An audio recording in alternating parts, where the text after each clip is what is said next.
ये अपने चिकित्सक धर्म को भूल गए हैं, मुझे ऐसा लग रहा है। माननीय सभापति महोदय, जब भगवान राम के भी इमरजेंसी आई थी, वो भी एक तरह से इमरजेंसी थी, लक्ष्मण के जब शक्ति लगी थी तब, तो डॉक्टर कहाँ से लाए थे वैद्य को? जो दुश्मन था रावण, उसके वैद्य को लाकर उसने इलाज किया था। ये होता है चिकित्सक धर्म। आखिरकार भारी हो हल्ले के बीच राजस्थान विधानसभा में सरकार ने right to health bill pass करवा ही लिया। अब राजस्थान देश का ऐसा पहला राज्य बन गया है जहां right to health bill pass होने से मरीजों के इलाज के लिए निजी अस्पताल मना नहीं कर पाएंगे। हेल्थ मिनिस्टर परसादी लाल मीणा ने कहा कि डॉक्टर अपने धर्म को भूल गए थे, जिसे याद दिलाना जरूरी था। उन्होंने रामायण का उदाहरण देते हुए कहा कि भगवान राम को भी तब इमरजेंसी आई थी जब उनके छोटे भाई को मेघनाद का शक्ति बाण लगा था। तब हनुमान जी दुश्मन के घर से ही वैद्य को इलाज के लिए लेकर आए थे। फिर मरीजों के इलाज में डॉक्टर आनाकानी क्यों करते हैं? आखिर डॉक्टरों को अपना धर्म निभाने में इतनी परेशानी क्यों आती है? चिकित्सकों से भी हम मिले।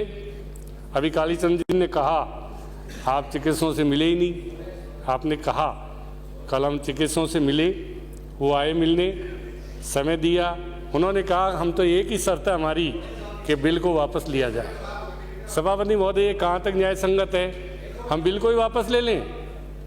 ये चिकित्सकों की मांग को हाउस का अपमान हो गया। आपका सेलेक्ट कमेटी में भेजना नहीं भेजना है, चिकित्सकों की मांग में वापस ले लेते बिल को। ये न्याय संगत बात नहीं थी, इसलिए हमने उनसे मिले। आपको गलत कहा किसी ने, उनसे मिले नहीं। मैं उनसे मिला, उनकी बात सुनी। उन्होंने कहा बिल को वापस लीजिए। तो ये बिल को वापस लेने थे लोकतंत्र में थोड़ी, फिर विधानसभा का तो उचित ही नहीं। डॉक्टर कौन सी बात नहीं मानी हमने?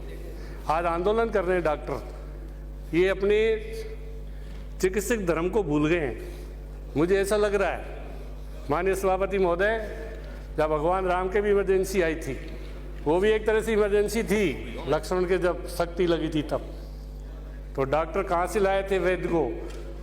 जो दुश्मन था रावण, उसके वैद्य को लाकर उसने इलाज किया था। ये होता है चिकित्सक धर्म। ये होता है चिकित्सक धर्म। ये चीज को, इनकी सारी बातें के मानने बाद भी आज इस तरह का आंदोलन कर रहे हैं सभापति महोदय, उचित नहीं है। देश प्रदेश की जनता के हित में नहीं है। हम चाहते हैं, राजस्थान का भी माननीय सदस्य कह रहे थे, अभी दिलावर जी भी कह रहे थे, और अपने चित्तौड़गढ़ से आने वाले भी कह रहे थे, अपने उदयपुर ग्रामीण से कह रहे थे चिरंजीवी योजना लागू करते, इससे इलाज नहीं करते। अरे इलाज करने के लिए तो राइट टू हेल्थ बिल ला रहे हैं। Right to health bill pass होने के बाद अब निजी अस्पतालों के डॉक्टर किसी भी मरीज को इलाज के लिए मना नहीं कर पाएंगे। अगर मना करेंगे तो ऐसी स्थिति में जिला स्तर पर बनाए गए प्राधिकरण में उनके खिलाफ सुनवाई होगी और दोषी पाए जाने पर 10 से 25,000 रुपए तक का जुर्माना भी भरना पड़ सकता है। इमरजेंसी में तो निजी अस्पतालों के डॉक्टर अब मरीजों का मुफ्त इलाज भी करेंगे। राइट टू हेल्थ बिल के खिलाफ तमाम निजी अस्पतालों के डॉक्टर लामबंद थे, सड़क पर उतरकर फैसले का विरोध कर रहे थे।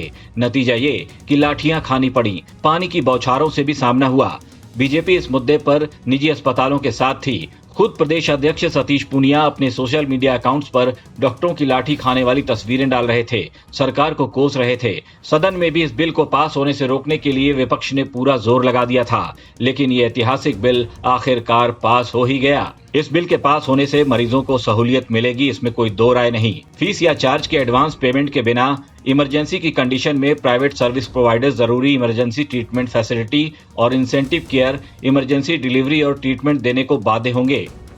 कोई मेडिको लीगल मामला है तो हेल्थ केयर प्रोवाइडर केवल पुलिस या एनजीओ या पुलिस रिपोर्ट मिलने के आधार पर इलाज में देरी नहीं कर पाएंगे। जाहिर है, गहलोत सरकार के इस फैसले से इमरजेंसी में इलाज के अभाव में होने वाली मौत के आंकड़ों में कमी आएगी। पैसे नहीं है तो भी डॉक्टरों को इलाज करना होगा। कहीं मरीज को रेफर करना है तो भी निजी अस्पताल के डॉक्टर अपनी एम्बुलेंस से ही मरीजों को रेफर करवाएंगे। इस बिल के पास होने के बाद प्राइवेट डॉक्टर भले ही सरकार को कोस रहे होंगे, लेकिन जनता तो सरकार का गुणगान करेगी, इसमें कोई दो राय नहीं। ब्यूरो रिपोर्ट, राजस्थान तक।